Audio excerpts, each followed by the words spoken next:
Signature Views, and I am your host, Signature. Cake on the track, baby. What's your signature? Go ahead, show it to the world. What's your signature? Go ahead, show it to the world. What's your signature? Go ahead, show it to the world. This is Signature Views. Welcome to Signature Views. This is your host, Signature, and I am here today with Ash. My name is Ashton Harris. Yes. Do I first? Do I look at you? Oh no, you can look at the camera either or. I'm sorry. It's probably work better if you look at the camera. I don't know. I'm gonna try to sit in behind it next time. Okay. They got all that sprinkled in there. But yeah, please give the people a nice introduction of yourself, like who you are, what you do, you know. For sure. Hey, how's it going, guys? You are here with Ashton Harris. I am a audio engineer, music producer, and a film actor.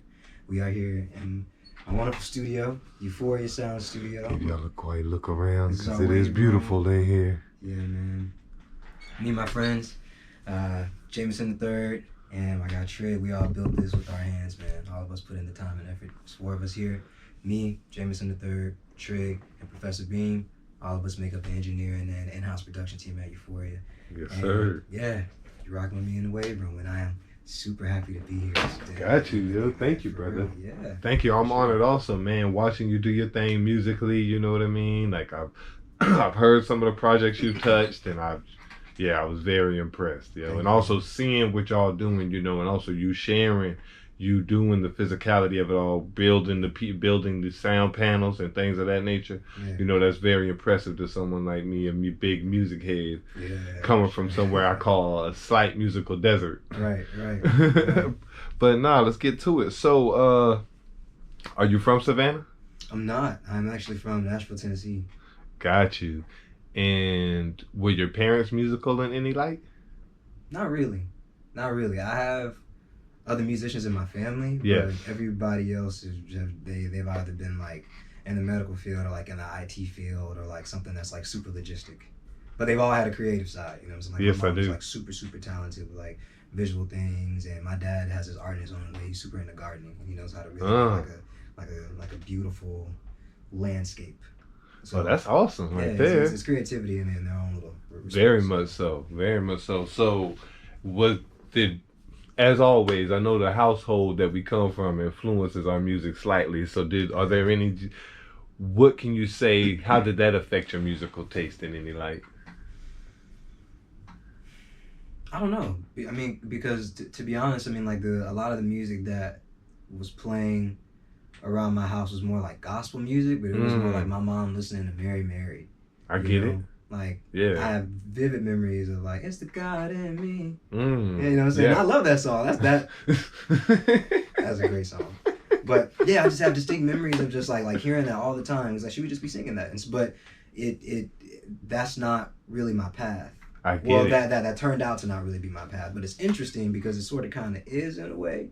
Like, I work with a lot of gospel artists as well. Yeah. So it's like, there's always that intertwined within my life in a way. But the music that I had in the house didn't really like influence anything. It was really more like my friends and like what I was around, like my high school and everything. Gotcha. Yeah. Got you. So, do you know about when that started infiltrating your music, or was it just like from the rip, it was like, oh, straight, I had to find something different? Well, obviously you did just say that, but I'm sorry. So, do you know about when or one of the first projects that affected your musical taste that you got from one of your friends?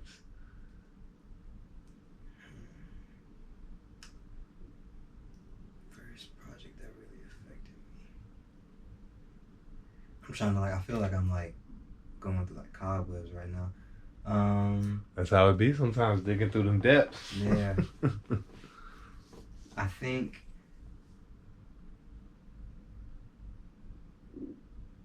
it was a lot of Eminem, Akon, and Tyler the Creator, to be honest. And that Tyler the Creator more as I started getting like older into like my teens and everything. But, like, as I was like 10 and everything, it was like whatever they played on the radio, like 101 The Beat Jams with Dola White and Scooby. Shout out to them, man. Back in Nashville, like whatever they played was really what I would listen to. But I think I would always drift more towards Eminem and more towards like Akon and the way he was singing. You know? Yeah. And like I like Sean Kingston too. I liked I was really rocking in like the 2010s era. Dang, now that I think about it, honestly, I think that's what like really influenced me, honestly. Like in around like 2010, 2011, 2012, 2013, like it was a lot of like Ayaz, Akon,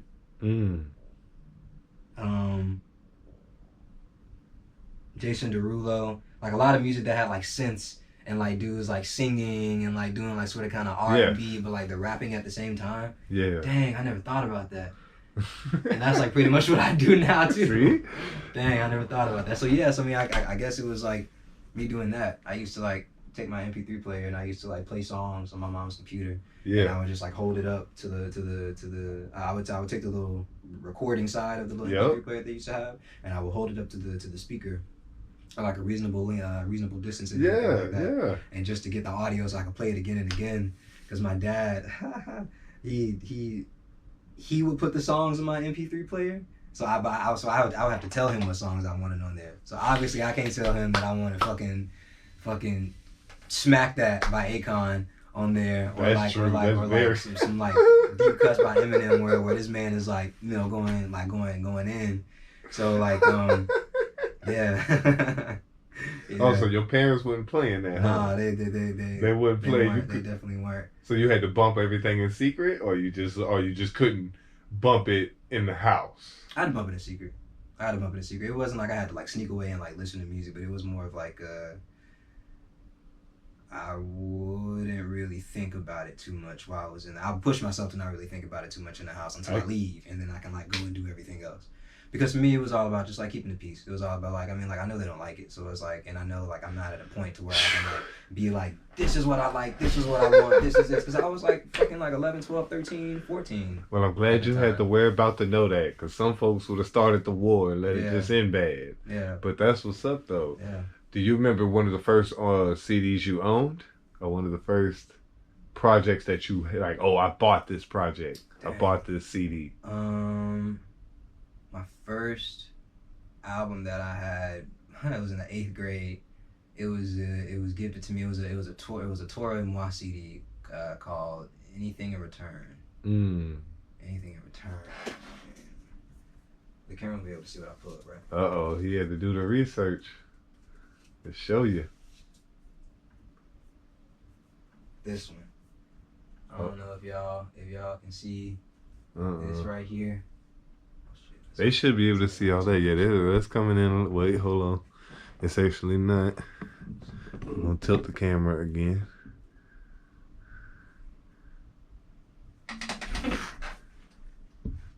Bad. Hold on, let me see if I can get closer. Yeah, bam, that's a really good vision of it. This album is fantastic. This album has a 7.9 rated by Pitchfork. That is a pretty high rating. That's like above average. Wow. So yeah, I just loved it, man. Like it was dope. It was like something I really appreciated. I used to play it like, I don't want to say all the time, but quite frequently. And then I started making music on my own. Like I was always making beats and everything like that. I was making that from like a super young age. When I was in like 6th, 7th grade, I think is when I started doing it. I downloaded FL Studio on my mom's computer. Thank you, Mom. And I would just make stuff on there using that 4-step sequencer. A lot of my stuff was like step 4-step. Yeah. And now like I don't even use that. Like I really don't like 4-step sequencers now. Or at least I just don't. They're not my favorite. Honestly, I don't like it. Do you know what drove you to making beats, or was it just natural, just like, oh, I got to do this? I wanted to rap, and I was saying that I was in all these things like 11, 12, 13, but when I really think about it, that really happened when I was like 8, 9, 10. Because I started really trying to make music myself, and I was recording my friends when I was around 12 and 13. I remember like I was going back to my emails the other day, and I have emails from me being 13 years old, emailing like venues, being like, hey, like I want to book a show here and everything like that, and me telling them niggas that I was 13. So that definitely made them say no. But wow, yeah, like me emailing them and trying to do these things because I had a project that I was about to release, or like me and my friends, like I would invite them to record in my closet, you know. So like at at my house, basically what I would do is I would put clothes on. I would put like a bunch of clothes on both sides. I'll put the microphone in the middle. I had like a Yeti. I don't want to say it was a Bluebird, but it was like a Yeti, that like silver microphone with a little like silver grill. And so I would hang that upside down from like my clothes rack. I would like tie it up with a shoestring so it doesn't really like move or anything like that. And then I would like use like one of those like wooden like tables that you like eat on at your like grandma's crib, you know what I'm saying? Wow. I would take one of those and I put my laptop on top of that. And like I would just do like USB straight into my computer. They would come in and like I had a sock as a pop filter. I never had shaking my head. Yeah, I've been there before. I've never used a pop filter until I started working in the studio. I've never used a pop filter until I started working in the studio. And even when I was recording on my own, like when I had my own setup, it would just be like a sock on the microphone. Damn. It would just be a sock. And so you was on it. Yeah. But what inspired me to start making beats was because before I started doing that, I was recording myself before I started recording my friends, and I was like, bro, like I'm tired of getting beats off YouTube. Like I just want to make my own stuff, because then I gotta like pay for these things. I ain't got money to pay for these things. I'm fucking 12 years old. Yeah, wow, yo. You know what I'm saying? I'm 12 years old, bro. I can't pay you $50 for this beat, man. I can't do that. So I just started making them my own. I use FL Studio and Mixcraft 6. Those are the two programs I started on. Was there anybody you was emulating or trying to be like back then, or was it just like, or were you really inspired to push your message? I think I would emulate what I would listen to unconsciously. So if there was a song that I would really like at the time, like I'd be like, dang, I gotta make a song. And like if it's like a Torre Moi type thing, like I'd be on a thing like, you know what I'm saying? Or doing like stuff like that. But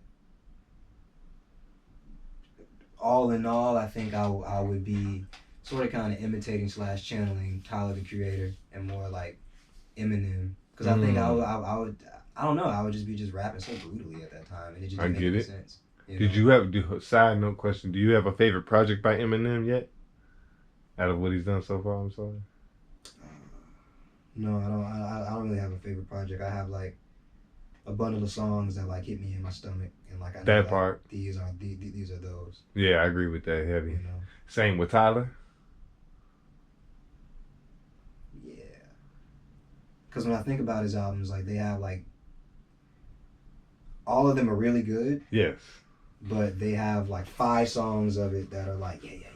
Okay. You know what I'm saying? Yeah. His album Cherry Bomb is really good. And there was one that he did before that I really enjoyed. But yeah, back then it was a lot of his older projects with like Goblin and like Yonkers, and back when he was like rapping about like raping pregnant women and shit like that. It was crazy. It was crazy. Crazy. I'm glad he's involved in that. He has. Yeah. I've only heard 2 of his projects myself, but apparently I know nothing about Tyler. Old Tyler, man. So give me 5 of your favorite. What would be 5 of those Eminem songs that you would go to? Not, you don't have to be top 5, just 5 of your go-to.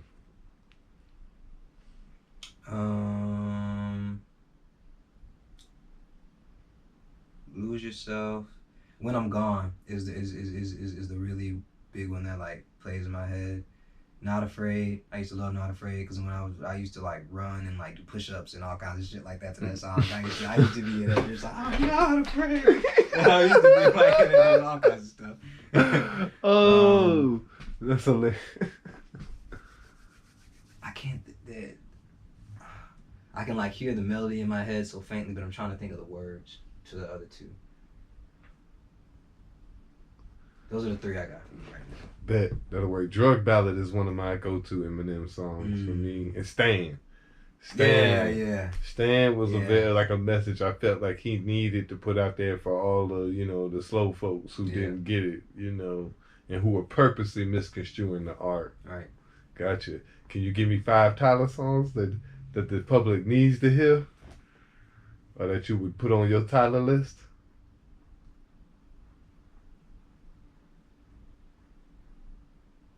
It's gonna make me sound like a fake fan, but like I can't. I'm trying to think of. Let's see. Pressure. Yeah, it is pressure. Let's see.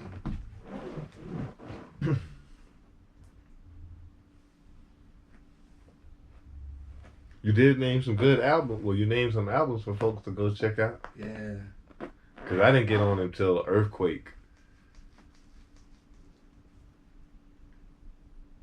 I really can't think of them like by name because it's like I listen to old Tyler. I haven't listened to a lot of his newer stuff like a lot. You know what I'm saying? Mm-hmm. Even though I have listened to some of it and it's been very good. I don't know. I can't give you an answer to that. Okay, bet. Well, I got a better one for you. We're gonna keep it with the top fives. Can you give me 5 of your favorite artists? Like if you had to start a Rolodex of artists that you could listen to, could you give me 5 that have to be in there? Yeah, Victoria Monet, Rima,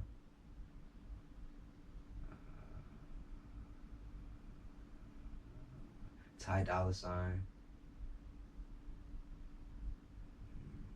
Great choice. Ty Dolla $ign also has a million features that would Yeah. that you could pluck through. Yeah, Bro, sure. his album featuring Ty Dolla $ign is fire. Okay. Let me see. Who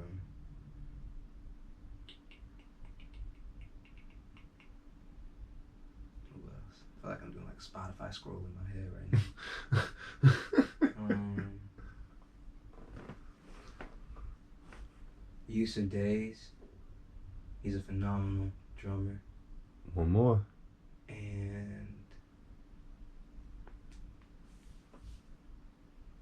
who's somebody for real.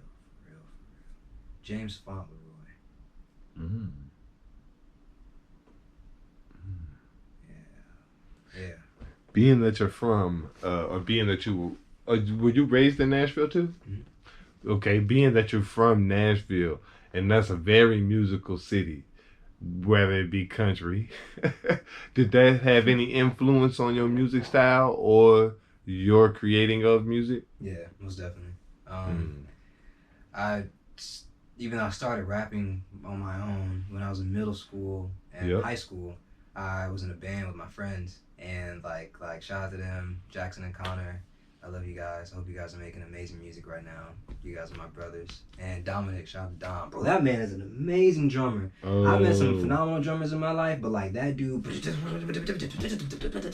and he'll do like polyrhythms and with one thing, but also like doing something different with the other hand. Shout out to you, Dom. I hope you're well, bro. I really do. Wow. But we were in a band called Hive. I can't believe I'm saying this because we still have music out that you can like find. But yeah, research. Go do your research, people. Yeah, Nashville influenced me in that way because the scene that I was in, I was in the punk scene, and the rap scene as well. But around the time, like me and my sister Connie or Constance, her and I, we really just tried to start putting forth the but the involvement of rap and punk. Because in the youth scene in Nashville, like, you know what I'm saying, it was all a lot of vibes there, you know what I'm saying, but like there would always be like black people at the punk shows, and we like rap music too and stuff like that, but we also just being like able to mosh, and our friends would be in the bands who would be playing at the punk shows. So we'd be like, why not do that? And so Constance put together a show called Punk Expo. It was like my first show. It was at a play dance bar. It's crazy. And it was dope. It was absolutely phenomenal. We had bands playing, we had rappers doing it and everything like that too. She did a Punk Expo too. Then it evolved into other stuff. And then her and I started doing shows called Scorpio Bash. Wow. I'm a Scorpio, yes. And it would be basically just like it would be a big birthday party for us, but also like a show with like rappers and like punk bands and like just other bands who aren't punk bands, and we'll have artists out there and everything like that too. And we have kegs of beer and like all kinds of stuff. So like it really evolved into like its own thing. So yeah, Nashville definitely influenced me. I think like I'll always have like a piece of Nashville in me like forever. Got you. Are there any Nashville artists that they need to look up or that you still mess with? Yeah. I listen to Starlito, matter of fact, from there. Starlito's dope, man. Starlito's dope. Yeah. I definitely got to shout out the homies who like putting in some work right now. There's this guy who I really like named Ron Obasi. Ron Obasi is really, really good. My guys, Ronan Black and Walt Flames. Come on now. Other people you should listen to. My guy, Young Gibby. Gibby and I go way, way, way back. We were making. He was one of the guys who I was recording in my closet. Wow, that's what's up. Y'all make sure y'all look them up, man. Yeah, for real, for real. Who else? Who's someone that like I really enjoy who's making music in Nashville right now? Who else? Because I know there's people who I'm forgetting about. Mm. There's another girl who I went to school with. Her name is Yours Truly J. I think that's her artist name now. I believe she changed it a while. She changed it, but she's really talented. Her vocals are really dope, and she's a super talented artist. So yeah, those are my Nashville picks. There you go. He just gave y'all some homework. Yeah. One time for Cashville. So with that being said, have you ever been to any concerts or big shows that left a huge impression, or like left a huge impression, or somebody that you've seen before that you gotta go see again? Yeah. I really like Kendrick Lamar when I saw him. I went to go see Kendrick Lamar and Kanye with my sister Constance, and like that was crazy. Where did you see them at? In Nashville. Oh. I think it was at Bridgestone Arena. Oh. Yeah, man, we were relatively close to it, and like it was insane. It was when he was, I think it was when he was in his Yeezus era, and so he was doing Black Skinhead and like all that other stuff too, man. So like, that really inspired me to like go deeper into like the punk phase and like just really become like more in touch with myself. So around then is when I started playing guitar too. There was an artist that I really liked at the time named Rory, who's an artist out of Atlanta. And along me being spiritual and like being in the crystals and like meditating and stuff like that, and going on hiking and et cetera, I was just like trying to be like, all right, let me learn how to play the music that I keep singing over. So I started getting super deep into guitar and just trying to just like write songs for the band that I was in rather than me having to be with them in order to write a song, you know? I understand that quite well. So yeah, like Kanye and Kendrick really like make that impact on me. That would be your favorite concert you've seen or show? Yeah, I want to say yeah, but like, cause I've seen a few more, but I'm not really sure about. But like, I don't want to settle for that, but that's not really settling. That's a pretty big ticket right there, yo. Yeah, man. There was some like festival that I was at in Nashville with a friend, and I was on acid. And like they had, it wasn't the Flaming Lips. Maybe it was the Flaming Lips. But they were going absolutely crazy, dog. The visuals were nuts. Music was crazy. I was on acid. I was smoking weed. I was like, this is insane. Like. That sounds fun. It was dope, man. It was really, really cool. What's the furthest you ever been for a concert?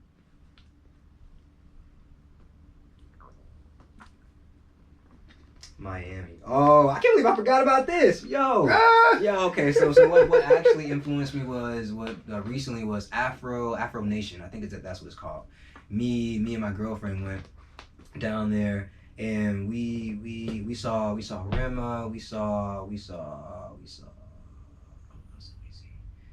a few other people. Rema was just the one that like I saw. But like it was so dope to just be out there with like a bunch of other people just fucking dancing. Just being in the vibe. I can't believe I forgot about that because when I came back to Savannah, that's when I started really being like, all right, let me just start making my own albums. And let me start doing that.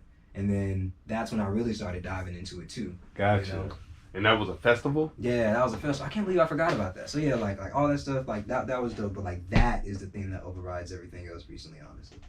Like it was cool to like be on shrooms and everything like that. But like the experience of being at the festival, like with like my partner was dope, man. Like her and I, we were out there like eating sweets and like eating jollof rice and everything, and just dancing to her and I were just it was a vibe, bro. It was a vibe. Man, that sounds like one. Yeah.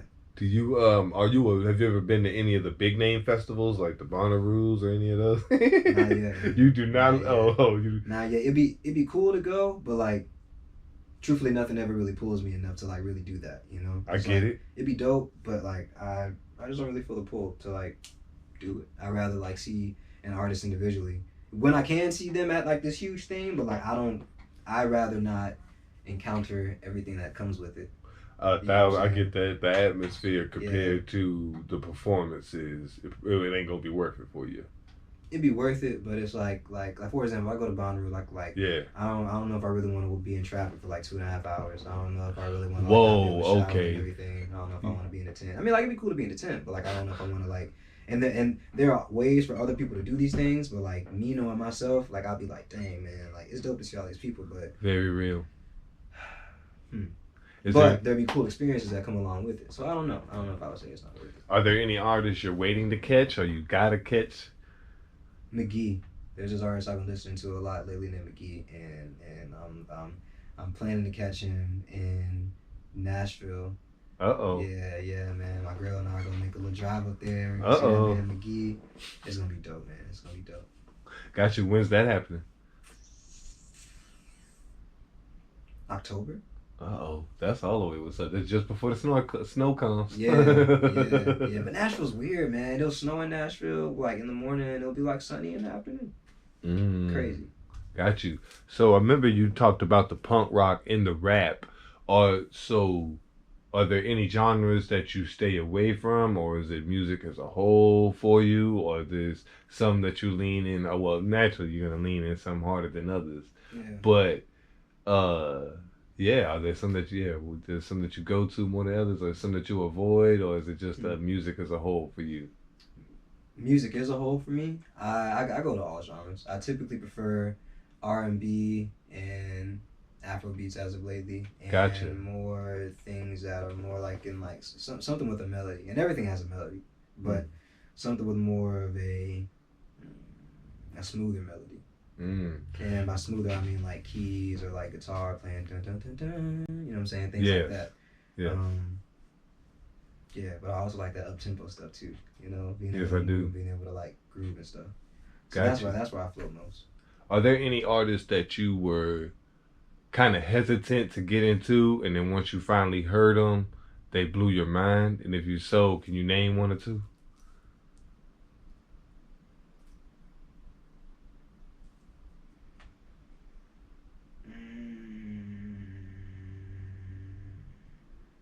Prince and the band Megadeth.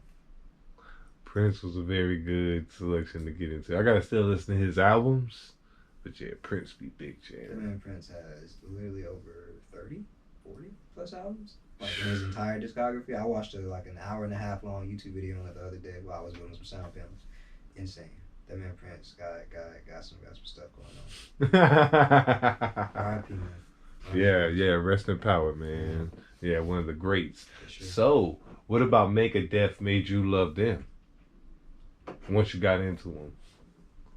And also, for those who don't know, because I don't know, what type of band is that? It sounds like a band. Yeah. Megadeth is a I like to call them power punk, like you know what I'm saying, type stuff. But like, I liked how I felt when I listened to it. It made me feel something. It's like I had a Megadeth shirt when I was young, and I like that. I love bands like that, like the Smiths, Franz Ferdinand, the Cribs, the Police. Who else can I think about? Like I think there's a band called the Cramps. I think that's the name, the Cramps. Like all these other bands, man. Like I was just super deep into that, and I still am. I still listen to things like that. Yeah. But like they all just made me feel something, and that's what it was with Megadeth. I dig that completely. Yeah. Do you if you could give the folks one of your favorite albums to listen to outside of the one you just shared, is there any one that you could that like is a go-to, like I have to listen to this at least once a year? For me, it's the Black Star album. That We Are Black Star, Most Definitely Talib Kweli presents. Yeah. I heard like a few songs off of that, but like now that you recommend it, I'm gonna like really get into it. Yes, you should. That's one of my I have to listen to that at least once a year. Yeah. I think for me, it's Victoria Monet's recent album Jaguar 2.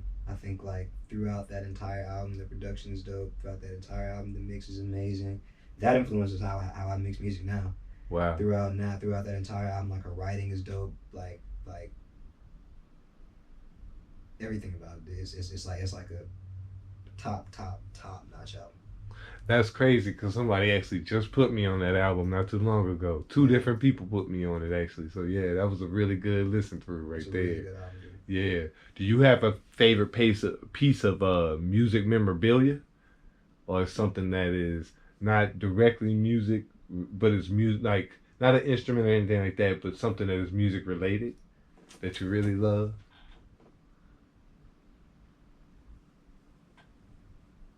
Honestly, no. Other than the things that like I have here in the studio and that I create with and everything, like I'm not. It would be nice to have something like that, but like I've never really been a very material guy. I feel so that. like even though it'd be cool to have like a record or have things like that, you know what I'm saying? Like I don't know. I've never really been like a person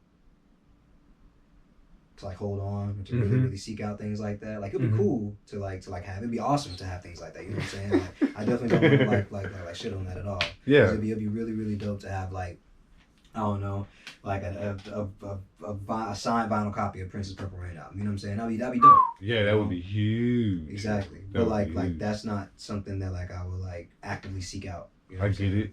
I understand completely. Yeah. Do you have a favorite era of music, or one that is like you find yourself listening to more than others? The 80s. The 80s. I think the music back in 2010 really influenced me, but I think the music in 2010 was just a rebirth of what happened in the 80s. What is it about the 80s that attracts you? Feeling and the... So many things were just in the moment. Because you had to be in the moment back then. Like you didn't really have like the ability to go... You really had the ability to go on Ableton and be like, all right, cool, like I'm gonna record, and then oh no, let's do that one more time. I'm gonna record. Oh no, let's do that one more time, and you did, but like it was on a reel, it was on tape.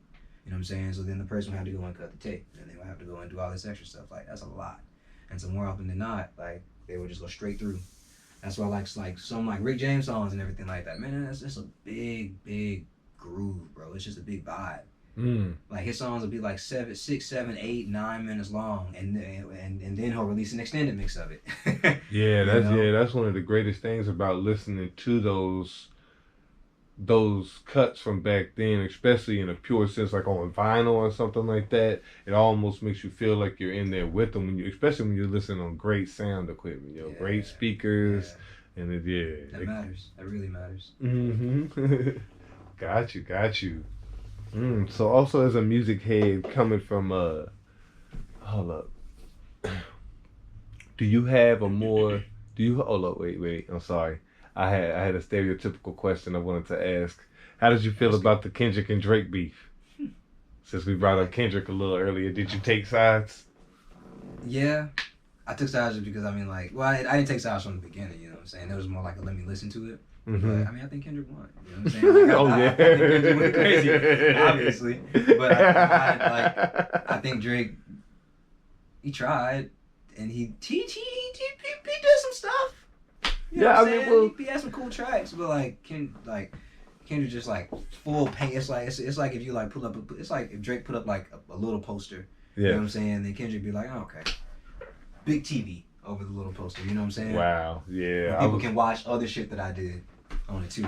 And other shit that you did that's not as good as what I did. Or that is good, but I still beat you. So now I feel different about you. Hands down.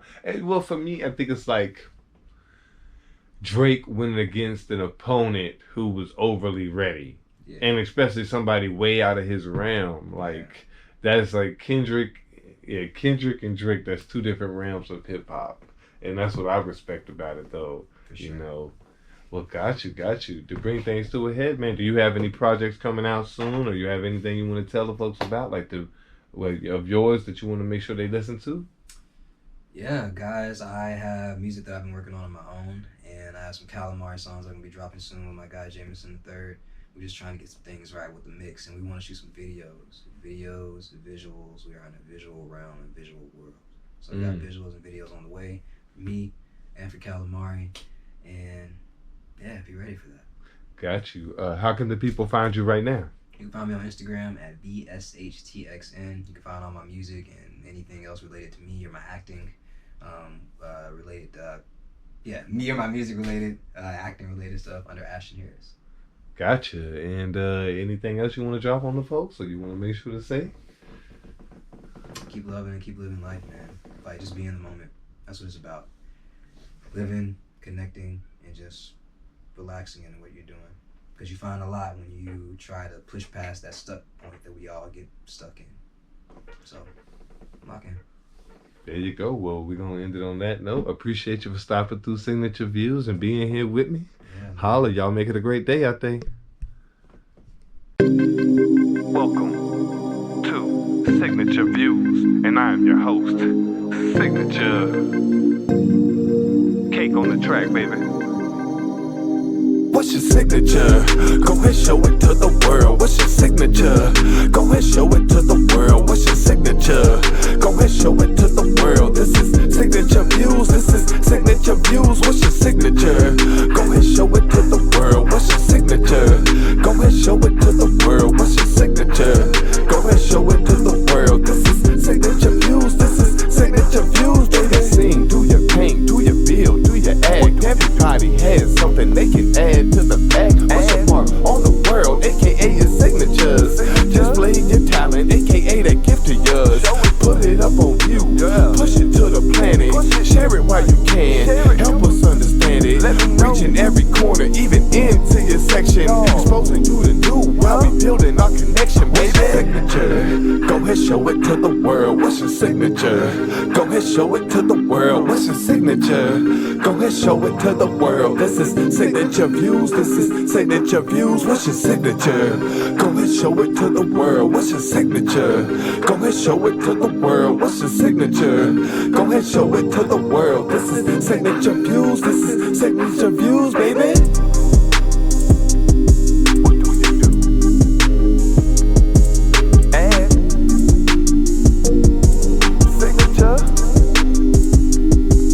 Show it. Yeah. Push it. Share it. Let me know.